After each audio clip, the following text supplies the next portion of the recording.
So, when we talk about the American Revolution and the Revolutionary War, those are actually different things. We tend to run those two things together and assume that they're kind of the same thing, and they are quite similar.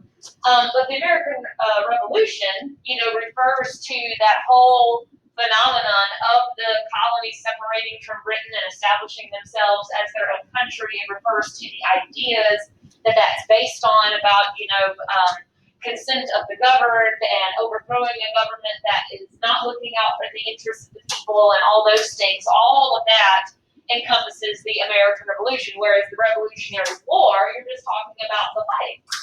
And we tend to, again, think that those things are kind of one and the same, but, you can have all kinds of revolutions. A revolution does not necessarily mean that you're fighting.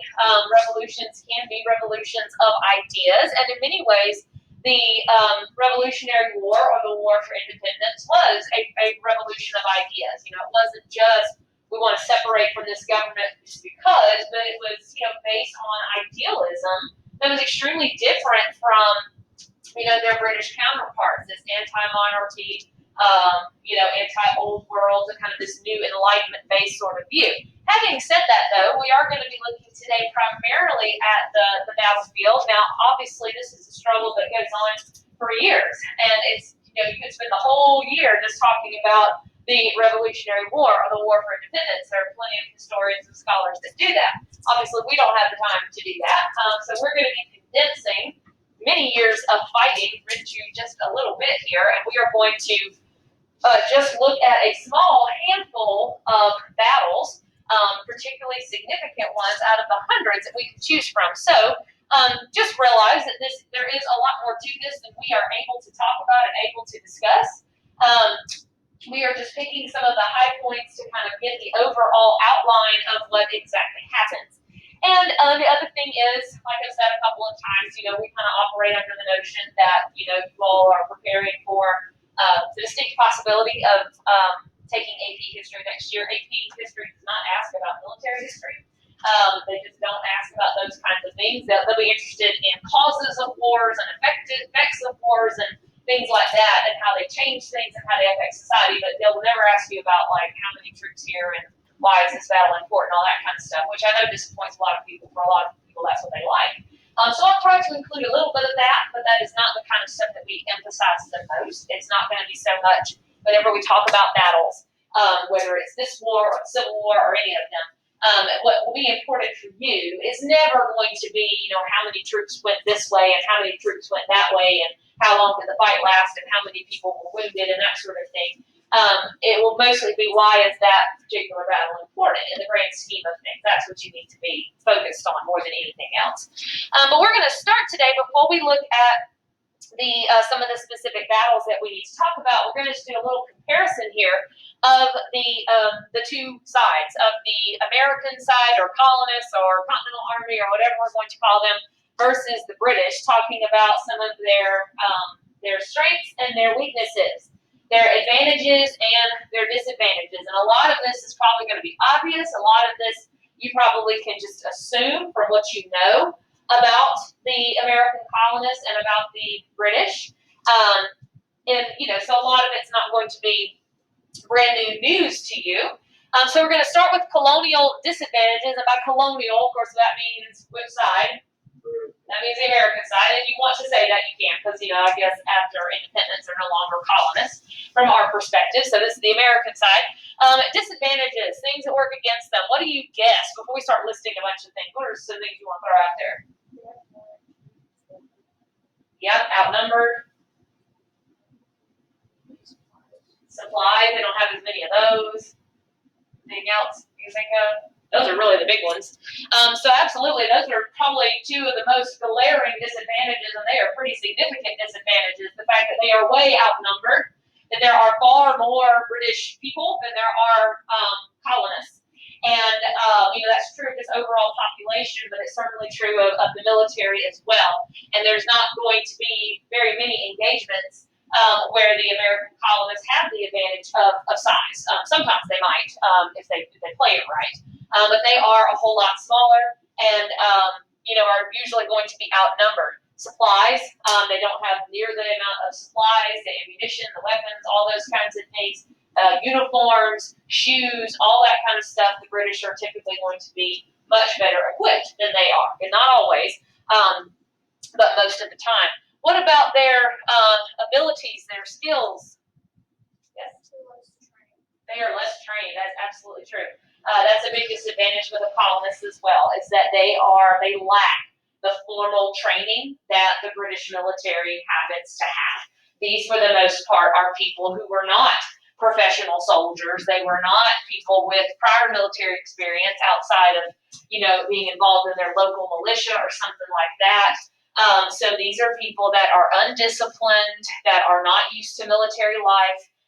That is something they will get better at as the war goes on. That will improve, but that is definitely a place where not only do they lack that kind of ability, but without the discipline, without that kind of mentality, it can be hard to, despite, you may be a talented shot, but if you don't have discipline, and that's a big struggle for the Continental Army quite a lot.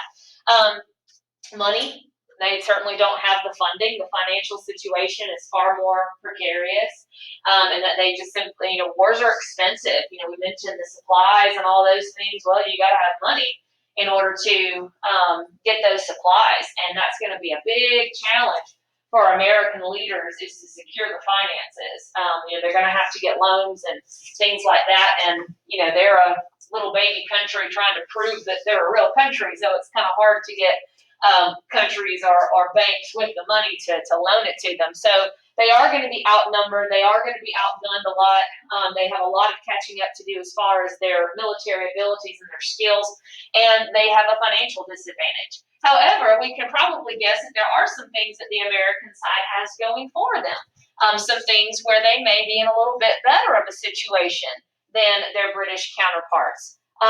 So before we start listing and explaining, what are some things maybe that you think might go here? Being on their own territory, that's going to be a good one.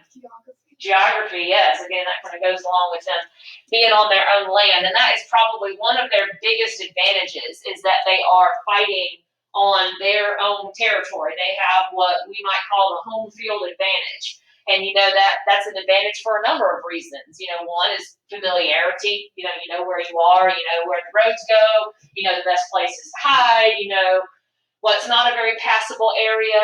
And we will see, what to do and what not to do. What to do and what not to do, yeah. Kind of where everything is. And we will see some examples of times where, the British, make the mistake of going this way, or they move very slowly because they're not as familiar with the territory.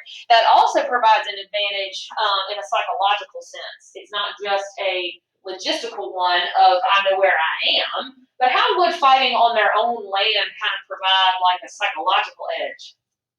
Because they have something to fight for.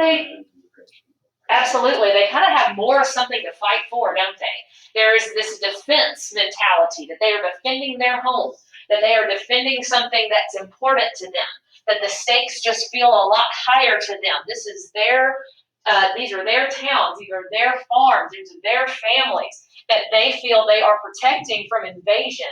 And that's something, and from, perhaps destruction. And so that's something that can be a big motivator, even when things are bad. And we will see, their cause be hanging on by a thread some moments, but that's kind of what keeps people's heads in the game a lot of the time. And it is true, I think you could easily make the case that in the end, it mattered more. It just mattered more to the American side than it did the British side. And it could have, there were times when it could have gone either way. But it was partially that resolve of we, are fighting for something very important here that gave the American side the advantage in that case. They do also have, ironically, even though we mentioned the military side, the soldiering skill and all that kind of stuff being a disadvantage, there is a way that they do have a little bit of an advantage in that. And that the colonists, the American side, also make a lot of use of guerrilla warfare, and they use that guerrilla warfare to their advantage.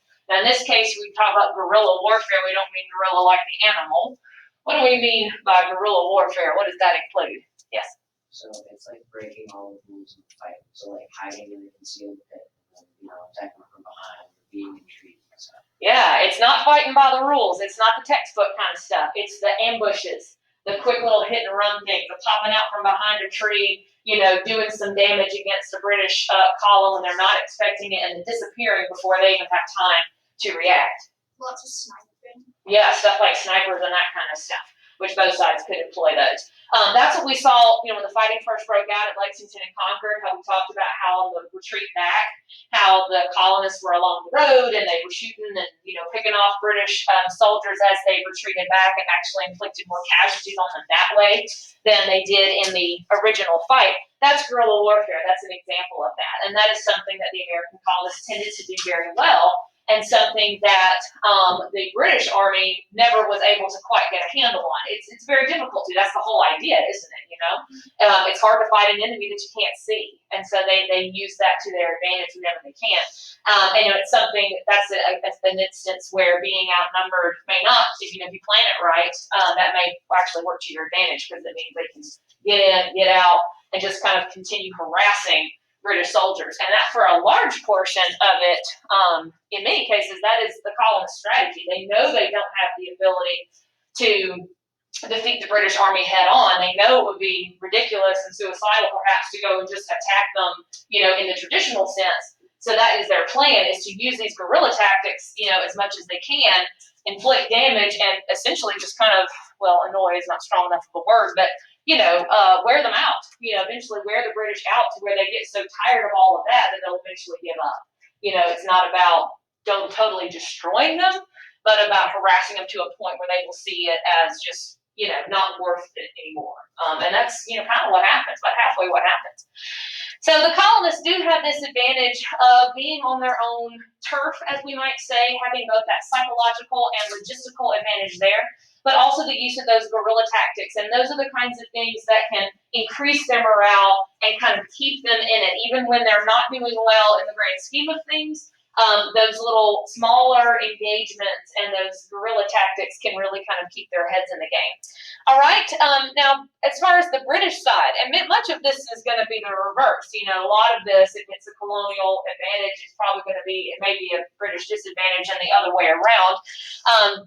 So before we start listing here, what are some things you want to throw out as what you think are probably some advantages for the British Army? Bigger numbers. Bigger numbers. They're more supplies. More supplies. Well trained. Those are the big ones, absolutely. So they are a lot larger.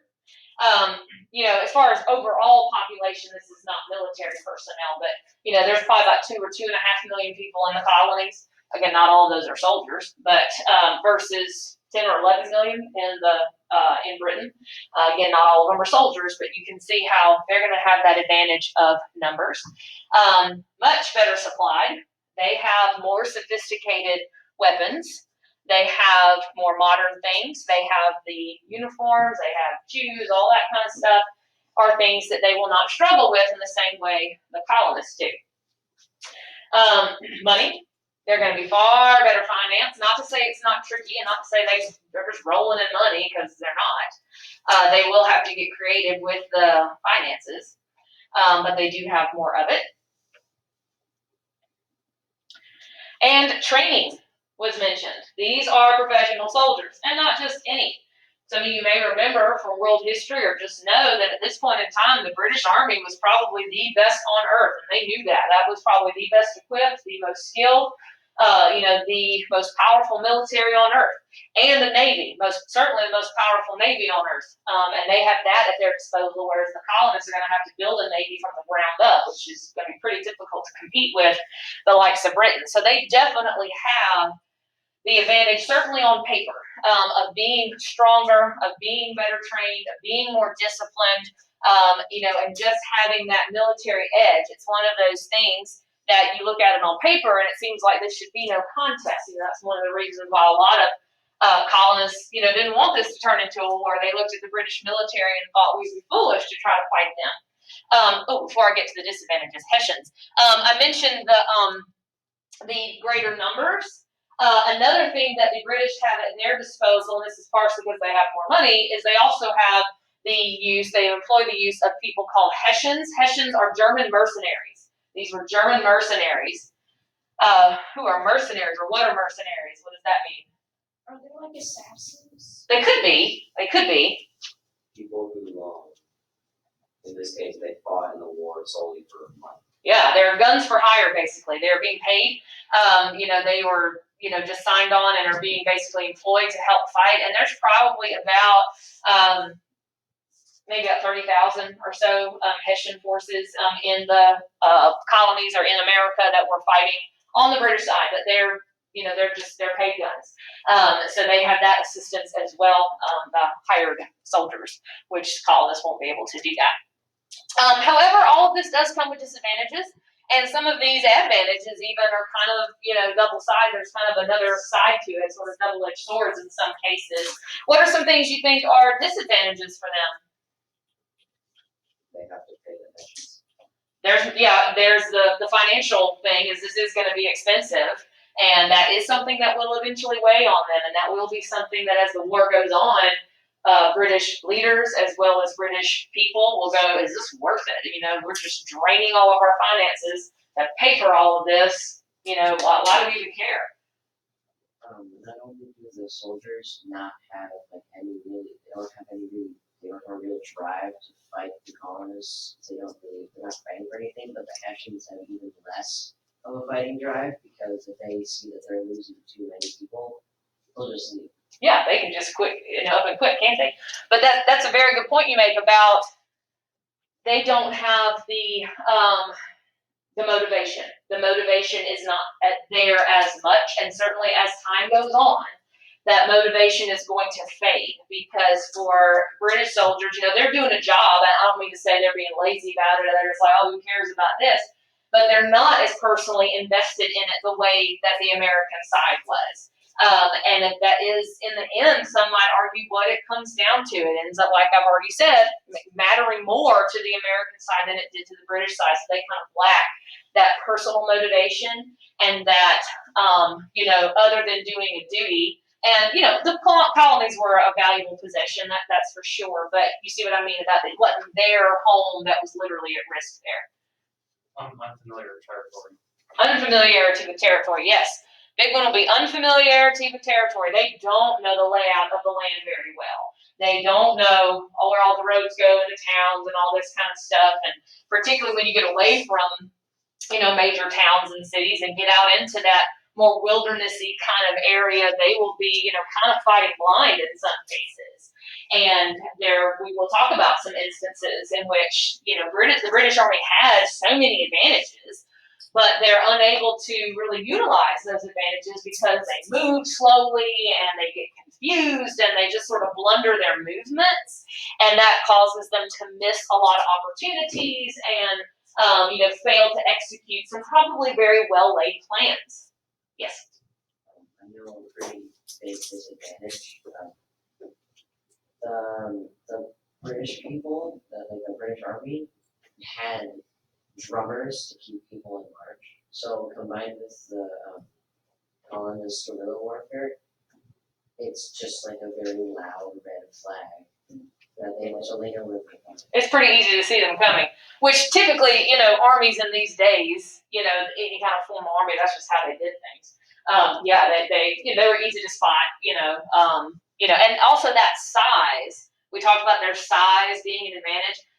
It could be a disadvantage, and there are plenty of times where it was a disadvantage because they move slowly. And it's not just the people. You have to remember these are European military officers that fight in a European way, that formal kind of style, with these officers that carry, wagons full of supplies of just personal things. It takes forever for them to move just a couple of miles, and that is something that can really slows them down and can cause them lots of problems. So they are unfamiliar. They don't stand up very well to those guerrilla tactics. This is something that over time, because of a lack of personal motivation and the excessive financial constraint this is going to place on them, it is something that is going to make the war quite unpopular back at home. Not always, but certainly as it drags on and on and on, it will become quite unpopular amongst the public, and they'll have this battle of public opinion. Should we keep doing this? Should we keep fighting this? Is this worth it? That the colonists won't really have quite as much of a time with there. Also for the British, we have to remember that they have other distractions, this is not the only conflict they are engaged in. This is not the only overseas territory they have to worry about. So they're never able to 100% put everything that they've got into this particular conflict. You know, they've got kind of other things to worry about, so they can be a little bit distracted. And another thing we need to remember is, you know, the British Army is over here in America doing all this stuff, but where is their government? Where is who's making the decisions?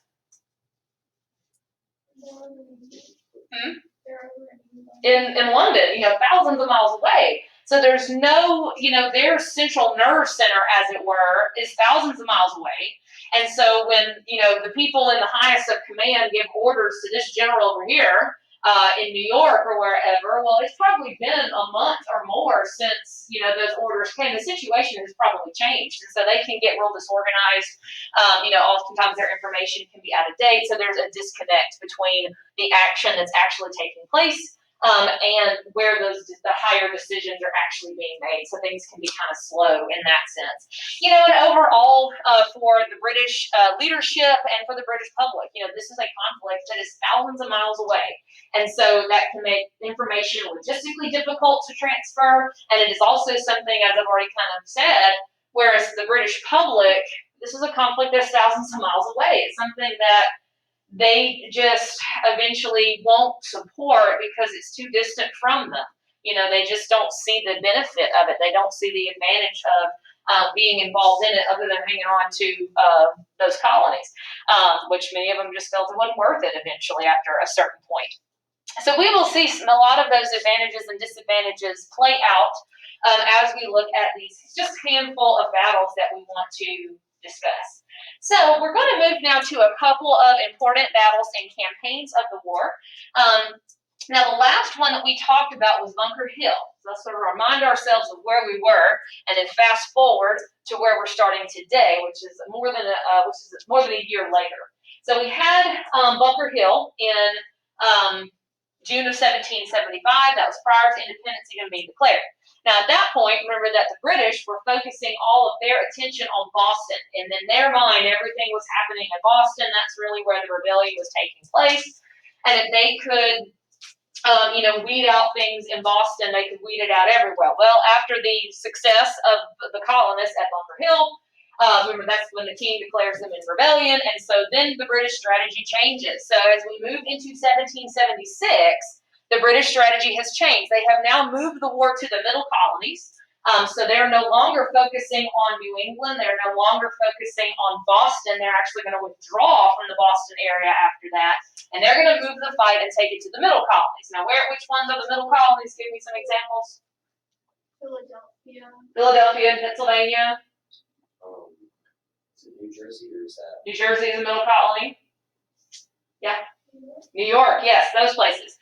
Specifically, New York is what they're going to target first. They're going to move it to the middle colonies because there are more loyalists there. There's going to be even more loyalists further south you go. But with there being more loyalists and they're trying to send that message that, you know, this isn't about just Boston anymore, it's everybody. So yesterday we were talking about, you know, independence and the Second Continental Congress debating and voting on independence and all that stuff in the summer of 1776. At the exact moment that they were doing that, the war was going terribly. That is when the invasion of New York has taken place, and a massive force, you know, invades New York Harbor. Washington has to flee New York. They're not able to defend it, and he flees into Pennsylvania and then into New Jersey by December of 1776. The Congress has fled. So when we get to set up this battle, we're going to look at the Battle of Trenton, which takes place December 26, 1776. At this point, the colonial cause, the American cause, looks incredibly bleak. They've declared independence, yes, but New York has been taken. It has fallen. It will be occupied for the rest of the war. Again, Congress has fled. Washington is just, you know, hanging on by a thread. Most of his troops are, about to mutiny against him. Desertions are up. A lot of them are saying, I didn't sign up for this, and are trying to, head home. There are plenty of people in the colonies at this point that think that independence may have been a bad idea. There are some that are actually urging the Congress, which is not meeting it, it's like fled, but they're still intact technically, to reopen negotiations about reconciliation. The whole thing is about to fall apart, is the point. It really is about to fall apart here. And so Washington knows that he's got to do something. He's got to have some kind of victory. There's got to be some kind of good news from the battlefield, to raise morale, to raise spirits, and to keep their heads in the game, as it were. But he also knows that he doesn't have the ability to just go and attack the British, head on. That would be suicidal. So instead, he plans. He knows he's got to be innovative. He knows he's got to get a bit creative, and that's one of the things that Washington is quite good at. And that's what he's going to do going into the Battle of Trenton. This is outside of Trenton, obviously New Jersey. So this is in New Jersey where this happened. So we are in the middle colonies, right in New Jersey. And what Washington decides to do at Trenton is he decides to lead a surprise attack on a group of Hessians. So this is going to be a Hessian force, mentioned them a moment ago. A couple thousand Hessians that he knows are encamped outside of Trenton, New Jersey. And he decides to catch them off guard and surprise them. Also in these days, you notice the date here. What do you notice about the date? December 26th. What about it? It's close to Christmas. Right after Christmas, it's winter time. In these days, it was not typical for armies to fight a whole lot during the winter. Usually, once the weather started getting colder, you would go into camp, and you'd be in camp all winter long, because in the wintertime, the roads weren't passable, and you just sort of regrouped during the wintertime. So for one thing, they probably would not expect Washington to make this attack in the winter like this. And he's also banking on that the Hessians will assume that because they have been retreating, because they're about to fall apart, they're not about to go on the offensive. They're going to think, we don't have anything to worry about from Washington because they're just trying to keep it together. So Washington takes his men, a couple thousand or so, and early in the morning on December 26th, they get into their boats and they just quietly slip across the Delaware River into New Jersey and surprise the Hessians early in the morning. And this is a clip art version of it, but you've probably seen the painting of Washington crossing the Delaware, standing in the boat like this. That's from the Battle of Trenton. That's them crossing over the Delaware River into New Jersey to surprise the Hessians. And so they attack and completely either kill or capture nearly all of that Hessian force at a loss of just a handful of American lives, just like 5 or 6, I think, American casualties, and they're able to either kill or capture all of those Hessians. Many of which were still asleep. Again, day after Christmas, some of them kind of still drunk and, sleeping off all the Christmas festivities from the day before. So the element of surprise works. And we have this small victory, a very small victory, and not a strategic one. Not one where they haven't regained any significant territory or anything like that. But that's not exactly the point. That's not exactly what Washington was trying to do. The significance of this victory at Trenton, of this quick little, just run in there, destroy the Hessian force, and get out kind of a thing, is that this revitalizes the cause of independence, among other things. What does that mean if it revitalizes the cause of independence? Yes? Boost the morale. Boost the morale. As I was saying a moment ago, they were kind of hanging on by a thread here. There were people that felt they had made a mistake in declaring independence, that wanted Congress to reconcile again. This boosts their morale and boosts their spirits, kind of convinces the soldiers here, as well as people on the home front, that no, this is still winnable. We have to keep going. We're not done yet. It's not over yet, and we have to keep our heads in the game. Again, Washington's quite good at that. It's, kind of having these quick victories at the right time. So it renews their spirits. People are going to be more supportive of the war. Enlistment in the Army, in the Continental Army, is going to increase. That had been a concern going into this, that they were losing a lot of people to desertion and that sort of stuff. So it was kind of the right thing at the right time to kind of get them through those really dark moments in 1776, to keep them from completely giving up, from keeping Congress from giving up, Washington from giving up, and all those sorts of things. So they kind of keep their heads in the game as a result of Trenton. Okay, so They do, and they actually, I didn't list it, but there's actually a similar battle that happens about a week later. He does pretty much the exact same thing about a week after that in Princeton. And then they go into camp for the winter. So now we're going to fast forward a little bit further into the following fall, into the what we call the Battle of Saratoga. It's really part of a larger campaign, but we'll just say Battle of Saratoga. Again, it's a larger campaign that takes months. The campaign finally ending by October, but we'll just say September through October of 1777.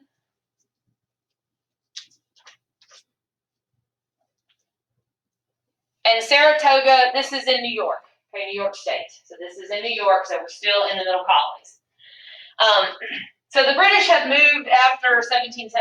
They have moved things to the middle colonies because there is a higher number of loyalists there. And the idea is if they capture the middle colonies, then they're cutting off New England from everybody else. So the Saratoga campaign, they are centering everything on New York.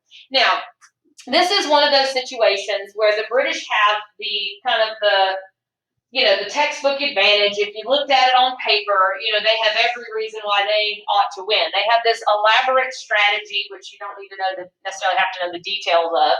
But basically, they've got 3 different parts of their army that are all supposed to converge on this one spot, and kind of surround the Continental Army. Like somebody's supposed to come down from Canada, someone's coming up this way, so forth and so on. There's like 3 different parts of the army that were all supposed to converge together and all, be ready to fight at a particular time. Well, they have this great plan, but as we kind of mentioned as being one of our disadvantages, they don't execute it. They move very, very slowly. One of the generals, just for some reason, does not go where he's supposed to and does not show up with his part of the army to complete his part of the attack. Other parts, again, they just move so slow. Yes, they outnumber the Americans, but there's so many of them, and these officers are traveling with carriages and full furniture and fancy clothes and all this stuff that just takes a long time to move. There are points in their march toward, on their advance where they're moving about a mile a day. I mean, even in 1777, that is slow if you're only moving about that far. And if they're moving that slowly, what does that give the American side time to do? Time to group up, time to get ready, and time to get prepared, and that's exactly what happens. And they're also doing things to further slow them up. They're going to be, a couple of miles ahead of them, chopping trees down in the road. So now they're going to have to move that so they can get this carriage over it and all that kind of stuff. And they're going to tear down this bridge or burn down this bridge, and they're going to have to rebuild that to get moving. So they do all kinds of things to continue to slow their advance and slow them down and gather up their forces and be ready. So when we get to the final battle of this campaign, first of all, only part of the British Army is even there. And so they end up with one part of it kind of getting isolated, and there's nobody nearby to come and reinforce them because, again, the other parts moved too slowly or didn't move at all. And this time, the American forces, the Continental Army, is going to get them surrounded and outnumbered, which is kind of an unusual position for them to be in. And so at Saratoga, again, the specifics of the battle and who went where and how many people, you don't need to worry yourself about that. But that the British general in charge of this particular part of the army surrenders not to Washington. Washington wasn't in this battle. It was General Gates, if you've heard of him. But here, this is a little different than what we see before. They didn't just force them to retreat. They forced them to surrender. Now, it's not the whole British Army, keep that in mind. It is just part of it. But they did force this whole section of the British Army to surrender. How is that different from just retreating? It's a different mindset. You didn't run away and keep one alive. You lost this. Yeah, it's not like they just ran away and got away to fight another day. It is like they had to hand their swords and their guns over. They were surrounded, or else they would have been totally destroyed. Yeah, and it means that part of the army's out of commission, doesn't it? It's not like they got away to fight another day. They could, yeah. So usually that means, oftentimes prisoners of war until end of it and all that stuff. Okay, so the Battle of Saratoga. Why is this one one so important? Well, this is important for a lot of reasons. This was, at the time, this was certainly the largest victory the American side had had, and it was the most decisive victory the American side had had up until this point. They'd had successes with these smaller things, but those had been, sort of hit and run kind of situations. They had forced the enemy to retreat. But this time they got a full-on surrender, and that's a pretty big deal. So you can imagine that that's very big for morale. That's very big for their spirits and all those kind of things, and their confidence. Proving that they could fight on the same terms and they could fight in the same way, and so forth as the British. That they could kind of beat them at their own game, as opposed to kind of having to resort to the guerrilla tactics and all of that. Okay, yeah, there you go. Okay, but the big thing is this. We consider Saratoga a turning point, okay? We consider Saratoga a turning point. Now, lots of wars have lots of turning points, so this is certainly not the only turning point, but it's the main one that we need to be concerned about. What do we mean when we say something's a turning point?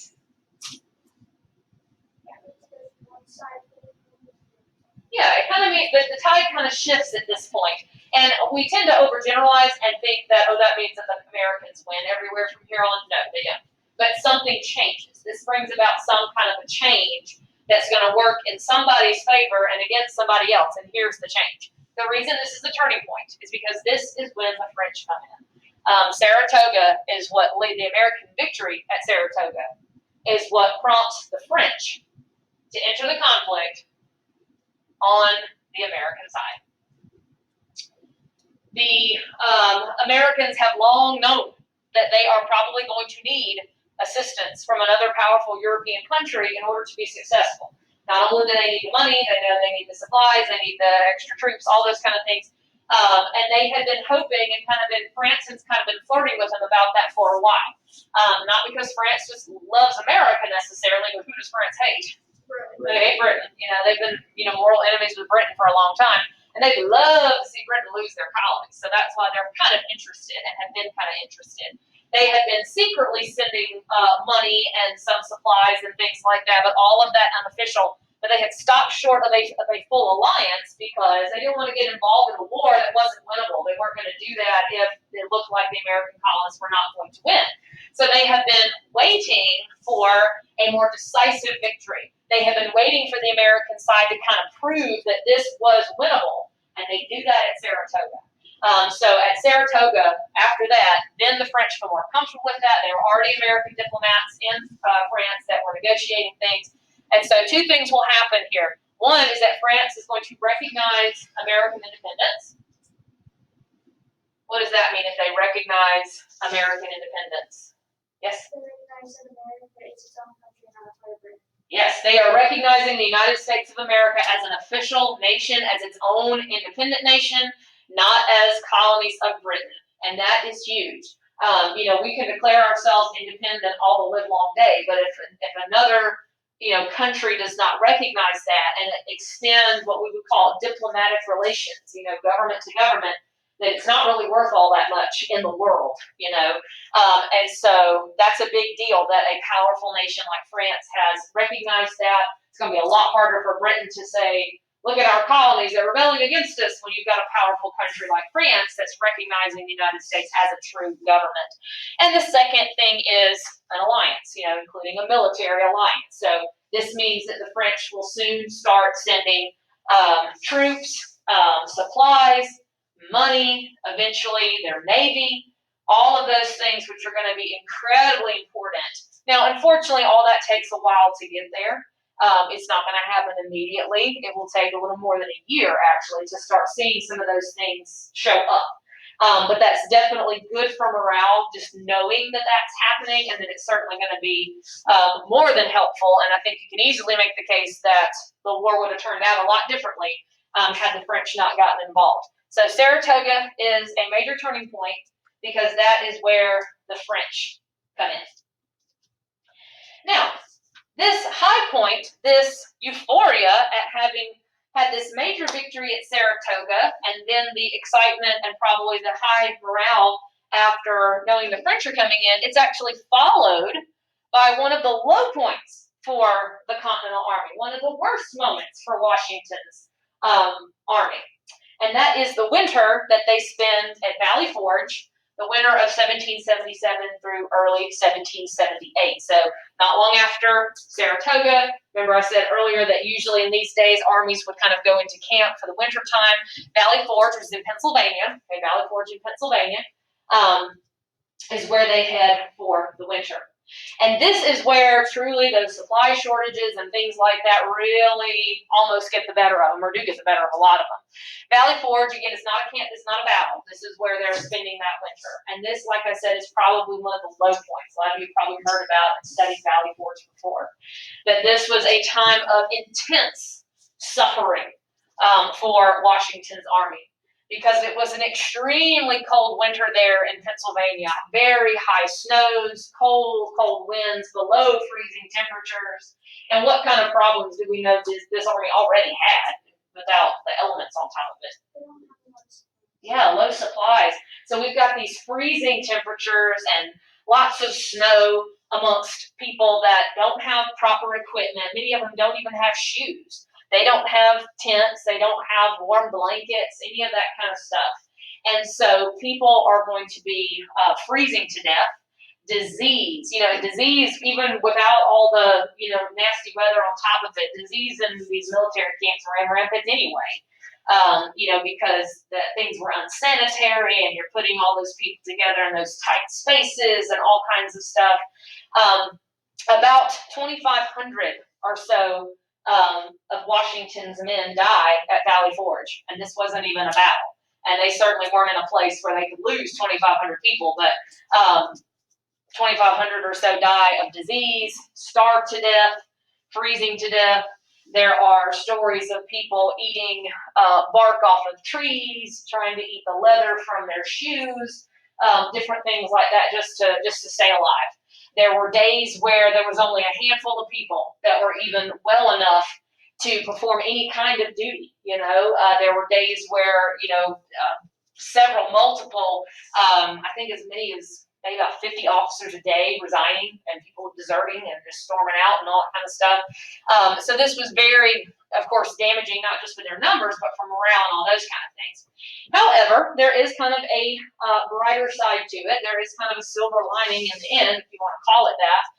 As we get closer to the spring, the weather starts to improve, people's health starts to improve, so things do start to eventually get better.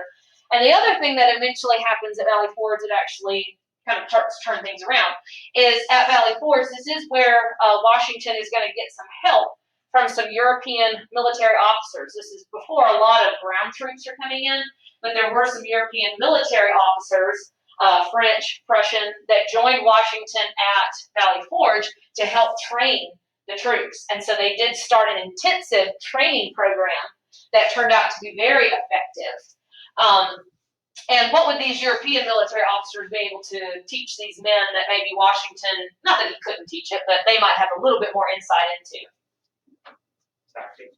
Yeah, the kind of tactics and things that Britain was going to use. We said these were people that weren't trained in that very textbook, formal, European military style fighting, and that's something that those European military officers will help them do. And so, even though this is a terrible situation, they actually emerge from it stronger. They've lost a lot of men, but morale is actually pretty good coming out of this, and they're more disciplined. And they're more, on the same page. They're better trained, so they're actually leaving Valley Forge in a pretty good position because of that extensive training that they were able to employ there in Valley Forge. So one more thing to look at before we wrap up, and then tomorrow we'll look at the final campaign of the war with Yorktown and the couple years or so preceding that. Let's talk for just a moment about how the war affected people not fighting it. Some of the people at home, some of the different groups of people, well, I shouldn't say not fighting it, some of these did fight it. But some different groups in society and how the revolution, both the fight itself and participation in the fight or not, and also just the way that some of the changes in ideas may have affected some of these groups in colonial society. So let's start by talking about colonial women. That's right. And how colonial women participated in this conflict and how it affected them. Women, of course, had always been a part of, in some way, of all the protests and all the things leading up to the revolution. You know, they had never been absent from that completely. They certainly participated in a different way. But, you know, we talked about the Daughters of Liberty before.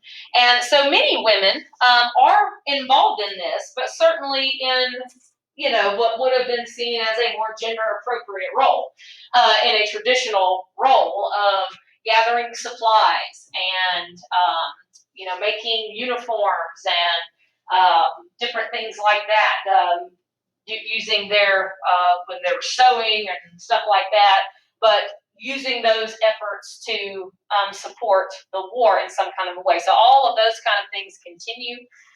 Some of the same things that a lot of women had done in the boycotts and all that kind of stuff, many of them will continue to do. Many women also find themselves taking on a greater leadership role on the home front. You know, many of them are having to step up and take on a greater leadership role, either running the farm or running the business, you know, something like that, while husbands and fathers and brothers and others are off fighting the war. So many of them, you know, found themselves with greater decision-making power, you know, running all the things at home while the men are away. Now, as far as the military, you know, women certainly did not enlist in the military. That certainly wasn't allowed. But there were some that perhaps traveled with the Army or close with the Army, either following a husband or something. But they may have been like cooking. They may have been doing laundry, things like that. There have been like nurses. Yes, some might have been. It's not as overwhelmingly female as you might think, but yeah, some of them did absolutely go along as nurses and things like that. So not in an official sense, you know, they're not officially a part of the Army, but there are instances of that. Certainly not as many. These would be fewer and far between, but we do know there were plenty of women that acted as spies or that gathered information. And as far as combat, now of course women did not officially fight in combat, but there are anecdotal examples of women that maybe they were out on the battlefield tending to some of the wounded men or bringing water or something to the soldiers as they're fighting. You know, we don't know how many times it happened where if the time came that a woman picked up a weapon and started fighting. So it didn't happen in an official sense, but we can't sit here and say that it never happened. Now, many women, of course, hoped that the idealism of the revolution, all this talk of, you know, people having a say-so in their government, and government should represent the people and all that kind of stuff. There were many women that hoped that the revolution might mean an expansion of women's rights, that it might mean that they would get some more, whether it be property rights or different things like that. There were some women that talked about that urged that during the revolution. However, very little of that will happen. There will be very little expansion of women's rights as a result of the revolution. Women will pretty much still not be able to, certainly not vote, but not even on property or anything like that in just about every colony/state. So while many of them hoped that it would mean expanded rights, for the most part it does not. And the emphasis for women was that their job in a democracy, their job in a republic, was not to be the voter, it's not to be the leader, it's not to be the legislator and the governor and all that kind of stuff. Their job was to raise children to be those people, you know, to raise their sons to be civic-minded, responsible citizens that'll be good voters, and to raise their daughters to, you know, be like them. So it's a concept called, we'll talk about it again later, it's called Republican motherhood. But this idea that was a patriotic virtue of women, to be the nurturer and to raise a family that will be successful in a democratic society. Lastly, let's talk for a moment about African Americans in the Revolution. First of all, African Americans do fight in the American Revolution on both sides. There are numerous African Americans that, of course, fight in the Continental Army, probably about 5,000 or so. But there are several more actually that fight on the British side. Many of them, of course, were slaves. Some of them were not. But the reason that a lot of them fight on the British side is because the British actually offered freedom. British promised freedom for slaves that fought on their side. So you can see how a lot of African Americans would be interested in that and take them up on that offer. And the British government does make good on that promise. So the Revolutionary War will actually free thousands of slaves. Some because they fought for the British and they were freed that way. Also because, and we'll talk about this a little bit more later, this is the point where we'll start to see some states abolishing slavery. So we'll start to see some people gaining their freedom for that reason. So it actually does result in the freedom, or the big word for that is emancipation, of a pretty large percentage of people that were enslaved. Now, on the continental side, on the American side, the Continental Army, again, like I said, you had about 5,000 or so African Americans fighting in that army, some of which were slaves, some of which were free. But what I think is a particularly interesting thing about the Continental Army is that it was a racially integrated army. What does that mean? Both like white and black were pretty much equal. Yeah, you had African American soldiers and white soldiers fighting side by side. In the same units, in the same companies, all those kind of things. It is a racially integrated army. And that's the last time you're going to see that until the Civil War. African Americans won't be allowed to enlist in the army again into the Civil War, and then only halfway through. And then it would be racially segregated, and that's true into the 20th century. It's not to the 1950s that you see the military desegregated to where African American soldiers and others are fighting in the same units at the same time. So it's quite a unique army, really, in that it is racially integrated in an official sense. So we're going to hit the subject about the end of slavery and all that kind of stuff, emancipation again, right there at the end. But this does, the American Revolution, interestingly enough, even though we don't typically think about slavery having much to do with it, and or any of those things, but this does free more people at one time than any other single event does until slavery is officially abolished, until we get to the Civil War. So it does have a massive effect on slavery in a way that a lot of people might not realize. So we will look at that a little bit more, and particularly talk about the idealistic conflict there between slavery and some of the ideals that the revolution was being fought for, and how that affects slavery in some states. But tomorrow we will go back to the battlefield and look at the final year of the war, ultimately concluding the fighting there at Yorktown. All right. So let me, I hope.